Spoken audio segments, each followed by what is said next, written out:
یہ جو 8 فروری کا مظاہرہ ہوگا ناظرین، یہ سب مظاہروں کو مات دے دے گا، سب مظاہروں کو پیچھے چھوڑ جائے گا۔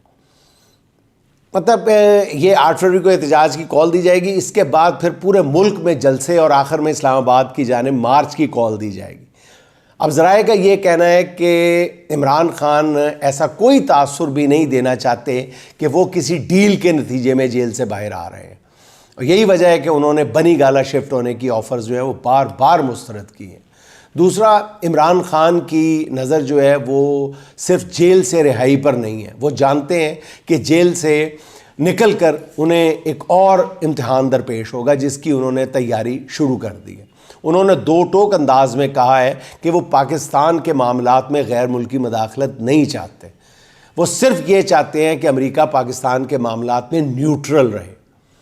عمران خان جانتے ہیں کہ امریکہ پاکستان کے معاملات میں نیوٹرل ہو گیا تو ملک کے اندر اپنے مخالفین کو وہ خود نمٹ لیں گے، اور وہ جانتے ہیں کہ ان کے تمام مخالف جو ہیں وہ نڈھال ہو چکے ہیں، شل ہو چکے ہیں، وہ انہیں ڈیل کے ذریعے دوبارہ تازہ دم نہیں کرنا چاہتے۔ اور ناظرین، اگر 8 فروری سے یہ تحریک جو ہے اگر یہ شروع ہو گئی تو پھر یہ رکنے کا نام نہیں لے گی۔ اس کی بنیادی وجہ یہ ہے کہ خوف کے جو سارے بت ہیں وہ باری باری ٹوٹ چکے ہیں۔ ناظرین، میں نے پہلے بھی عرض کیا تھا کہ جو ایک ایکسٹریم سٹیپ تھا وہ حکومت لے چکی ہے، سٹریٹ فائر کر چکی ہے، سیدھی فائرنگ ہو چکی، لاشیں گر چکی، اب اس کے بعد کارپٹ بومبنگ رہ جاتی ہے۔ اس وقت پوری دنیا کی نظریں جو ہیں وہ پاکستان پر ہیں، اور اگر پاکستان کی اپوزیشن جو ہے، پاکستان کی سب سے بڑی جماعت جو ہے، وہ کسی احتجاجی تحریک کا اب اعلان کرتی ہے، اس کے اگلے مرحلے کا اعلان کرتی ہے، تو دنیا جو ہے وہ اس بار خاموش نہیں رہے گی، کیونکہ وہ پچھلی جو فائرنگ کا واقعہ ہے اس کو بھلانے کے لیے دنیا تیار نہیں ہے۔ مختلف پارلیمنٹس میں قراردادیں پیش ہونے جا رہی ہیں، قراردادیں پیش ہو رہی ہیں، اراکین پارلیمنٹ پوری دنیا کے وہ اس پہ اپنی آواز بلند کر رہے ہیں۔ تو اب تو اگر کسی پولیس اہلکار نے ایک چھڑی بھی ماری تو وہ انٹرنیشنل ایشو بن جائے گا، یہ ذہن میں رکھیں۔ اس لیے میرا خیال ہے کہ یہ جو 8 فروری کی کال ہے اس سے پہلے ہی طاقتور لوگوں کو اور حکومت کو کچھ نہ کچھ سوچنا پڑے گا۔ اچھا ناظرین، القادر ٹرسٹ کا فیصلہ توقعات کے عین مطابق ایک بار پھر مؤخر کر دیا گیا ہے۔ پہلے یہ فیصلہ 23 دسمبر کو سنایا جانا تھا، جسے 6 جنوری تک مؤخر کیا گیا۔ آج ایک بار پھر یہ فیصلہ نہیں سنایا گیا اور اعلان کیا گیا ہے کہ یہ فیصلہ 13 جنوری کو سنایا جائے گا۔ فیصلے میں تاخیر کی وجہ بڑی بےہودہ سی بتائی گئی کہ جج صاحب جو ہے ناصر جاوید رانا وہ کسی جوڈیشل ٹریننگ میں مصروف ہیں۔ پتہ نہیں ایڈی کیڑی ضروری ٹریننگ سی کوئی ایڈا بڑا فیصلہ چھاڑ گیا۔ بہرحال ایسے اس طرح تو ہوتا ہے اس طرح کے کاموں میں۔ حقیقت یہ ہے ناظرین کہ اس فیصلے میں تاخیر جو ہے وہ بطور ہتھیار استعمال کی جا رہی ہے۔ حکمرانوں کا خیال ہے کہ مذاکرات کے دوران اس فیصلے کی تلوار لٹکا کر رکھی جائے گی، حالانکہ یہ تلوار ناظرین پہلے کند ہو چکی ہے۔ جس جج کو کیس کا فیصلہ سنانے کی اجازت نہیں مل رہی، کیا وہ جج جو ہے آئین اور قانون کے مطابق فیصلہ دینے کی ہمت رکھتا ہے؟ اب یہ سوال ہر ایک کی زبان پہ۔ دوسری طرف ناظرین، عمران خان کو اس فیصلے سے کوئی سروکار ہی نہیں ہے۔ عمران خان کو اس فیصلے اور مطلب اس فیصلے سے اتنی دلچسپی ہے جتنی میرا خیال ہے موجودہ حکمرانوں کو ملکی معیشت سے ہوگی۔ عمران خان نے ناظرین اس بیہودہ نظام کی ایک ایک چیز ننگی کر کے رکھ دی۔ اچھا ناظرین، اسلام آباد ہائی کورٹ ایک عرصے سے حکمرانوں کے لیے دردسر بنا ہوا ہے۔ اگرچہ ان کے چیف جسٹس عامر فاروق صاحب ایک فرما بردار جج کے طور پہ وہی کرتے ہیں جو ان سے کہا جاتا ہے، اور یہ جسٹس عامر فاروق ہی تھے جن کی عدالت کے احاطے سے عمران خان کو تشدد کرتے ہوئے گرفتار کیا گیا تھا، انہیں گریبان سے پکڑ کر گھسیٹتے ہوئے لے جایا گیا تھا، پھر جس کے بعد یہ سارا معاملہ شروع ہوا، پھر ان مناظر کو عام کیا گیا، دانستہ طور پہ نشر کیا گیا، اس پر پوری قوم کا رد عمل آیا۔ اس عدالت کے 6 ججز نے چیف جسٹس آف پاکستان اور سپریم جوڈیشل کونسل کے نام ایک خط لکھا تھا جس میں ججز پر دباؤ کے ذریعے فیصلے لینے کا انکشاف کیا گیا تھا۔ اس خط کے بعد آج تک ان 6 ججز کو انصاف تو نہیں ملا، البتہ ان ججز کو کٹ ٹو سائز کرنے کے لیے مختلف اوچھے ہتھ کنڈے استعمال کیے جا رہے ہیں۔ 26ویں ترمیم کے بعد اب اسلام آباد ہائی کورٹ میں مزید ججز کی تعیناتی کی جا رہی ہے، اور خیال ہے کہ پہلے مرحلے میں 4 ججز کو تعینات کیا جائے گا، جس کے لیے جوڈیشل کونسل کا اجلاس جو ہے وہ 17 جنوری کو طلب کیا گیا ہے۔ آئین کی روح سے ناظرین اس اجلاس میں چیف جسٹس اسلام آباد ہائی کورٹ کے ساتھ سینئر پیونی جج کا شریک ہونا ضروری ہے، مگر حیران کن طور پہ اسلام آباد ہائی کورٹ کے سینئر پیونی جج جو ہے جسٹس محسن اختر کیانی صاحب، ان کو جوڈیشل کمیشن کے اجلاس میں بلایا ہی نہیں گیا۔ حالانکہ اجلاس میں انہیں بلانا ان پر کوئی احسان نہیں بلکہ ایک آئینی ضرورت ہے۔ جسٹس محسن اختر کیانی خط لکھنے والے 6 ججز میں شامل ہیں اور اپنے دلیرانہ سٹانس کی وجہ سے اقتدار کے ایوانوں کے لیے ہمیشہ ایک چیلنج بنے ہوئے ہیں۔ اس حوالے سے یہ خبر بھی ہے کہ جسٹس عامر فاروق کو سپریم کورٹ میں لے جانے کا فیصلہ ہو گیا ہے۔ بظاہر تو یہ حیرت ہوتی ہے لیکن آگے سن لیجئے کہ کیا کرنے جا رہے ہیں۔ ان کے بعد سینئر موسٹ جج جو ہے وہ محسن اختر کیانی جو ہیں، ان کو حکمران اسلام آباد ہائی کورٹ کا چیف جسٹس نہیں بننے دیں گے، ان کو نہیں دیکھنا چاہتے۔ اب ذرائع کا یہ کہنا ہے کہ لاہور ہائی کورٹ کے ایک سینئر جج کو اسلام آباد ہائی کورٹ کا چیف جسٹس تعینات کرنے کے لیے پس پردہ کام جاری ہے، اور اس مقصد کے لیے ایک لاہور ہائی کورٹ کے جج کا نام بھی لیا جا رہا ہے، اور ان ہائی کورٹ کے جج صاحب کی کہا یہ جاتا ہے کہ اسلام آباد میں اعلیٰ ترین شخصیات سے طویل ملاقاتیں ہو چکی ہیں، جس میں کچھ وعدے وعید بھی ہو چکے ہیں۔ اچھا ناظرین، توشہ خانہ 2 کیس میں عمران خان کی ضمانت کا تفصیلی فیصلہ جاری ہوا ہے۔ اس فیصلے نے توشہ خانہ 2 کیس کو اڑا کے رکھ دیا ہے۔ اسلام آباد ہائی کورٹ کے جسٹس میاں گل حسن اورنگزیب نے تفصیلی فیصلے میں لکھا ہے کہ عمران خان اور بشرا بی بی کے خلاف سعودی ولی عہد سے ملنے والے بلغاری سیٹ کا تحفہ توشہ خانہ میں جمع نہ کروانے پر کارروائی کا آغاز کیا ہی نہیں جا سکتا۔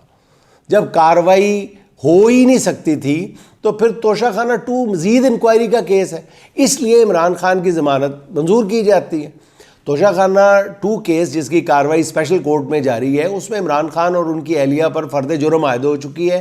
جج شارق ارجمند بڑی تیزی سے اس کیس کی سماعت کر رہے ہیں، اور یہ وہی جج ہیں جنہیں پروموٹ کر کے اسلام آباد ہائی کورٹ میں لانے کی تیاریاں کی جا رہی ہیں۔ استغفر اللہ۔ ان کے فیصلے سے پہلے ہی اسلام آباد ہائی کورٹ سے اب ایسا فیصلہ آ گیا ہے جس نے اس کیس سے امیدیں لگانے والوں کی سب امیدیں خاک میں ملا دی ہیں۔ لیکن ناظرین، پھر بھی میں تو یہی کہوں گا کہ ہماری زیریں عدالتیں جہاں تک جس سطح پہ جا کے اپنی اخلاقی حیثیت کھو چکی ہیں تو کچھ بھی بعید نہیں ہے۔ حکمرانوں کے دعووں کے برعکس پاکستان ناظرین کسی طرح بھی آگے بڑھتا، 1 سینٹی میٹر بھی آگے بڑھتا ہوا نظر نہیں آ رہا۔ ملک کے اندر حالت یہ ہے کہ نوجوان ملک کے مستقبل سے اس قدر مایوس ہے کہ لاکھوں کی تعداد میں نوجوان ملک چھوڑ چکے ہیں، اور جو پیچھے بچے ہیں وہ ملک سے نکلنے کی کوششوں میں لگے ہوئے ہیں۔ بقول شخص سے کہ کوئی 1 یا 2 ملک پوری دنیا میں ایسے ہوں گے جن کو چھوڑ دیا جائے اور کسی سے بھی پوچھ لیا جائے کہ آپ دنیا کے کسی بھی ملک میں جانا چاہتے ہیں، تو 90% نوجوان اور لوگ جو ہیں وہ دنیا کے کسی بھی ملک میں جانے کے لیے بے قرار ہیں، بیتاب ہیں، تیار ہیں۔ صرف کوئی 1 یا 2 ملک ہوں گے جن میں جانے کے لیے شاید پاکستانی تیار نہیں ہوں گے۔ جہاں پہ قوم کا موریل اس سطح کو ٹچ کر رہا ہو، وہاں پہ اقتصادی اشاریے کیا بتا رہے ہوں گے ناظرین، آپ سب کو اچھی طرح پتہ ہے۔ پوری دنیا جو ہے ناظرین IT انقلاب سے فائدہ اٹھا رہی ہے، لیکن پاکستان میں انٹرنیٹ کی بار بندش اور تعطل سے نوجوانوں سے گھر بیٹھے روزگار کی یہ ایک آخری امید بھی چھین لی گئی ہے۔ ایک طرف حکومت نے رواں سال IT ایکسپورٹ کا ہدف جو تھا غالباً $5 ارب مقرر کیا تھا، دوسری طرف انٹرنیٹ کو کنٹرول کرنے کے لیے 38 ارب روپے کی فائر وال لگا دی گئی۔ اس منافقت کا، کھلی منافقت کا کہنا چاہیے، نتیجہ یہ نکلا کہ پاکستان سے چھوٹے ملک فلپائن کی جو IT ایکسپورٹ ہے وہ بھی ہم سے تجاوز کر گئی۔ تقریباً 1 سال سے ملک میں ٹویٹر ایکس بند ہے، جس سے $1 ارب 34 کروڑ کا نقصان ہو چکا ہے، پہلے بھی عرض کر چکا ہوں۔ اور حکومت نے ہفتے کے روز یعنی گزشتہ روز اچانک ٹویٹر کھول دیا، مگر چند گھنٹے کے اندر ہی حکومت کی ہمت جواب دے گی۔ ایسی طبیعت صاف کی ہے لوگوں نے، جس کے فوراً بعد جو ہے ایکس پھر بند کر دیا گیا۔ اس کا مطلب ہے کہ حکومت نے ناظرین عقل کو 3 طلاقیں دے دی، اور اس طرف عقل کی طرف رجوع کا دور تک کوئی امکان نظر نہیں آ رہا۔ اچھا ناظرین، متحدہ عرب امارات کے صدر جو ہیں وہ ان دنوں پاکستان کے نجی دورے پہ ہیں۔ پاکستان پہنچنے پر جس طرح چچا بھتیجی سرکار نے ان کا استقبال کیا ہے، اس نے پاکستانیوں کو عجیب و غریب صورتحال سے دوچار کر دیا۔ پہلی بات تو یہ ناظرین یہ ہے کہ وزیر اعظم خود فضائیہ کے طیارے میں رحیم یار خان پہنچے، جہاں ایئرپورٹ پر اماراتی صدر نے وزیر اعظم پاکستان کا استقبال کیا۔ یوں لگ رہا تھا کہ شہباز شریف کسی اور ملک گئے ہوئے ہیں۔ جب یہ عرب حکمران جو ہیں یہ شکار کھیلنے کے لیے آتے ہیں تو چولستان کا ایک بڑا حصہ ان کی ریاست بن جاتا ہے، ڈکلیئرڈ ریاست بن جاتا ہے۔ ان کی مرضی کے بغیر سینکڑوں کلومیٹر کی حدود میں کوئی داخل نہیں ہو سکتا۔ یہ اپنے لگژری خیمے، گاڑیاں، فرنیچر، سیکیورٹی، ملازم، خادمہ اور حتیٰ کہ ورکشاپس بھی ساتھ لے کے آتے ہیں۔ اسٹیبلشمنٹ، بیوروکریسی اور سیاسی قیادت جو ہے وہ اجازت لے کر پھر شرف ملاقات پاتے ہیں اور پھر انعام و اکرام سے نوازے جاتے ہیں۔ دوسری بات ناظرین یہ ہے کہ یہ وہی امارات کے صدر ہیں جنہوں نے 2 بار پاکستان کا سرکاری دورہ ملتوی کیا ہے۔ وہ اب صرف شکار کے لیے پاکستان آئے ہیں، اگرچہ یہ خالصتاً ان کا نجی دورہ ہے، مگر شہباز شریف صاحب اور ان کی بھتیجی نے اس موقع سے فائدہ اٹھانے کی کوششوں میں باقاعدہ خود شیخ محمد بن نہیان کے دربار میں حاضر ہونا مناسب سمجھا ہے۔ ناظرین آپ کو ایک اور بات بتاؤں، یہ کوئی نئی بات نہیں ہے۔ عرب ممالک سے جب بھی شہنشاہ معظم پاکستان تشریف لاتے ہیں تو ان کی توجہ حاصل کرنے کے لیے حکمران ہر جتن کرتے ہیں۔ مجھے یاد ہے کہ نواز شریف جب ملک کے وزیر اعظم تھے تو اچانک وہ ان کی جو سرکاری مصروفیات ہیں وہ ختم ہو گئی، وہ ایک طرح سے غائب ہو گئے، اور غالباً 5-6 روز تک اکثر حکومتی مشینری کو کسی کو یہ پتہ ہی نہیں تھا کہ اس وقت جو ہے ملک کے وزیر اعظم کہاں ہیں۔ نواز شریف اصل میں ان 5 دنوں میں رحیم یار خان تشریف لے گئے تھے، جہاں پر وہ شکار پر آئے ہوئے UAE کے حکمرانوں کو کمپنی دے رہے تھے۔ حالانکہ نواز شریف صاحب کو خود شکار سے دور دور تک کوئی دلچسپی نہیں۔ ان 5 یا 6 دنوں میں نواز شریف صاحب نے شکار تو نہیں کیا، البتہ ان کے منورنجن کے لیے، تفنن طبع کے لیے خصوصی انتظام کیا گیا تھا کہ وہ اگر پرندوں کا شکار نہیں کرنا چاہتے تو خالی بوتلوں کے بیٹھ کے نشانے لگاتے رہے۔ حالت یہ تھی کہ نواز شریف سے ان بوتلوں کو بھی نشانہ نہیں بنایا جا رہا تھا، خالی بوتلیں بھی نہیں ان سے ٹوٹ رہی تھیں، اور نواز شریف کا یہ مقصد بھی نہیں تھا۔ ان کا مقصد تو صرف شہنشاہ معظم کی توجہ حاصل کرنا تھا، جو انہوں نے بڑی اچھی طرح ان 5-6 دنوں میں حاصل کر لی تھی۔ اچھا ناظرین، نون لیگ کے ارسطو احسن اقبال نے شکوہ کیا ہے۔ وہ کہتے ہیں کہ ہماری پوری نسل کو گمراہ کیا گیا ہے، ہر ایک کی زبان پر چور چور کا لفظ چڑھا دیا گیا ہے۔ کیا ویسے ان کو یہ بات کہتے ہوئے شرم بھی محسوس نہیں ہوتی نون لیگ کے لیڈرز کو کہ دیکھیں جی عمران خان نے قوم بدتمیز کر دیا، یہ ہمیں چور چور کہتے ہیں۔ شہباز شریف کا بیان آپ نے سنا ہوگا، لوگوں کو پتہ بھی نہیں تھا، ان سب یہ PTI والوں نے بتا دیا کہ ہم چور ہیں، یہ چور حد ہے۔ ویسے یہ وہی نون لیگی قائدین ہیں جو بڑے فخر سے نواز شریف کے بارے میں کہا کرتے تھے کہ وہ کھاتا ہے تو لگاتا بھی تو ہے، یعنی اپنے لیڈر کے چور ہونے میں انہیں بھی کوئی شبہ نہیں تھا، بلکہ یہ فخر سے کہتے تھے کہ نواز شریف نے دیکھو موٹر وے بنا دی ہے، اس کے بھائی نے اورنج ٹرین بنا دی ہے، اب اس میں کتنی ککس بیکس اور کمیشن ہے اس کا سوال نہ آپ اٹھائیں۔ مگر کیا کریں، اب نوجوان ایک طرف تو ترقیاتی کاموں کو کوئی احسان نہیں سمجھتے، بلکہ اس میں ہونے والی خرد برد پہ سوال اٹھاتے ہیں۔ احسن اقبال صاحب سے نہایت ادب سے ایک سوال یہ ہے کہ نوجوان صرف نون لیگی قائدین کو دیکھ کے ہی کیوں چور چور کے نعرے لگاتے ہیں؟ کبھی اس سوال پہ غور تو کریں۔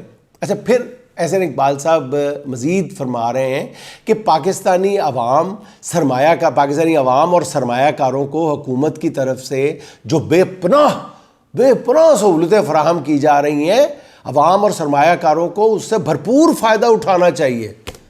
اتھے رکھ کون سی آپ سہولتیں فراہم کر رہے ہیں، ہمیں بھی ذرا بتا دیں۔ وہ بالکل یہ بات یاد آ جاتی ہے، ایک خاتون جو ہے وہ کسی بھکاری کو 5 روپے دیتی ہے اور کہتی ہے کہ اب اس کو نشے پہ نہ اڑا دینا، کوئی کاروبار کرنا۔ تو بھکاری کہتا ہے بی بی جی میں سوچ رہا میں حج نہ کر لوں 5 نال پہلے۔ تو آپ نے جو مراحت دی ہیں وہ عوام سوچ رہی ہے کہ ان کا کیا کیا جائے۔ ان کا بہتر استعمال تو یہی ہے نا کہ جو مراعات دی ہیں آپ نے ان کا کوئی بہت بڑا استعمال کیا جائے۔